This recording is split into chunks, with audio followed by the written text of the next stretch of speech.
If there's one word that encapsulates the Clone Wars finale, it always seems to circle back to tragic. And the person who specifically made it tragic, Anakin Skywalker, turning into Darth Vader, was something that not a lot of people expected at that time. Being the chosen one and defending the Jedi Order with his life does not give one suspicion that he might turn against the Jedi and destroy it completely, bring it to ashes, and serve his new master Darth Sidious. But what we saw in the finale was a piece of art, in my opinion. It was a moment in time without dialogue and without lines. Nobody talked, we just watched. We watched intensely as Sith Lord walk to the supposed death scene of his former apprentice and friend, Ahsoka Tano. What is reported to him previous to that, we don't know. Whether the stormtrooper scouts and the scout droids gave specific reports to Vader about it being Ahsoka Tano's grave, that we are not made privy to previously, but as soon as Vader finds Ahsoka's rusted and aged lightsaber, we think that he comes to the conclusion that she is dead. And the Sith can chalk it up as another Jedi dead because of Order 66. I'm here though to talk about one specific moment in this scene where Darth Vader looks up to see the owl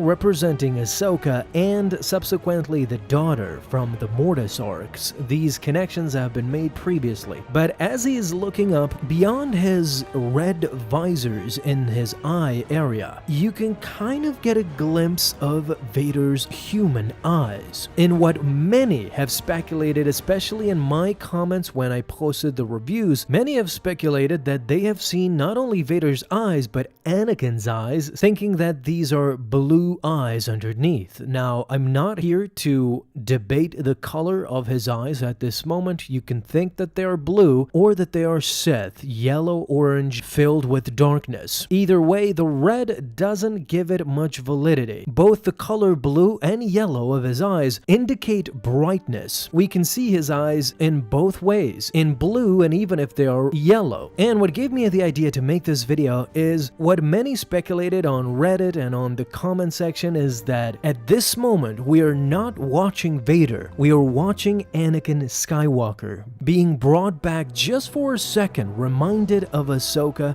and her friend that he loved for years, taught to be his ultimate apprentice, but now everything he loved is gone. Nobody is left but his sorrow and his anger. In order to kind of answer this without going into deep speculation, I'll move to the moment where Ahsoka and Vader meet in the Rebels Season 2 finale. So there's a question posed to me for years now, is that did Darth Vader actually want to kill Ahsoka in Rebels, since it seemed like he hesitated there for a second? I think it is an undeniable yes that Darth Vader gunned to kill Ahsoka. You see, Vader resented anything that connected him to the person known as Anakin Skywalker, and he will attempt to destroy anything that gives him that connection. Explaining this more clearly is Dave Filoni, the master of all of this. He himself clarified that Vader's intentions and mindset throughout Rebels was destruction. He went on to say, "I personally have never felt that anything changes Vader until Luke comes around. That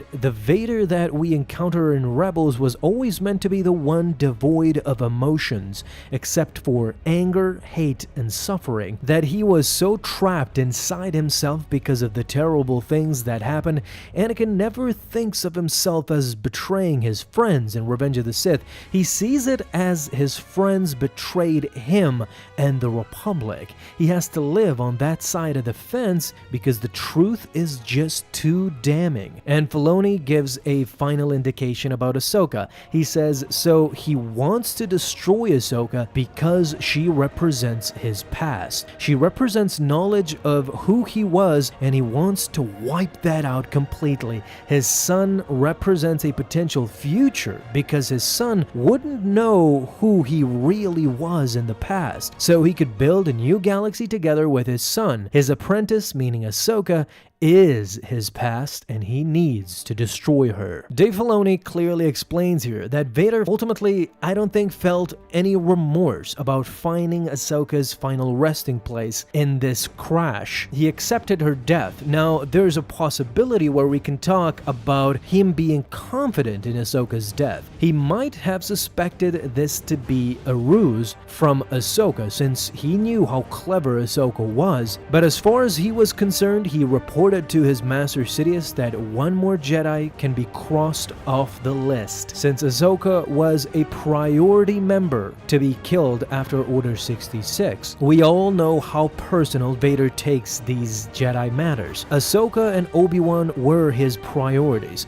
He would never involve the Empire in his personal dealings. That's why he comes to the planet Malachor by himself and doesn't bring an Imperial armada together with him to fight Ahsoka and the rebels. All in all, you can really make a case about Anakin here, that for a split second we can see Anakin in those eyes. I tend to be the realist in the group, so I don't think we are seeing Anakin here. We are just seeing Vader accepting that his past is left behind. And as soon as Ahsoka's lightsaber is disengaged by Vader in that scene, it is all over. He goes back to being Darth Vader, takes Ahsoka's lightsaber, turns back, and goes to his new life, a life serving an empire and a Sith Lord. Of course, as always, talk to me down below in the comments. Tell me, what do you guys think? Thank you so much for watching this video, and if you enjoyed, leave a thumbs up down below, subscribe for dailies. Now you have an awesome day, Star Wars fans. I'll see you in the next video, and may the Force be with you until then.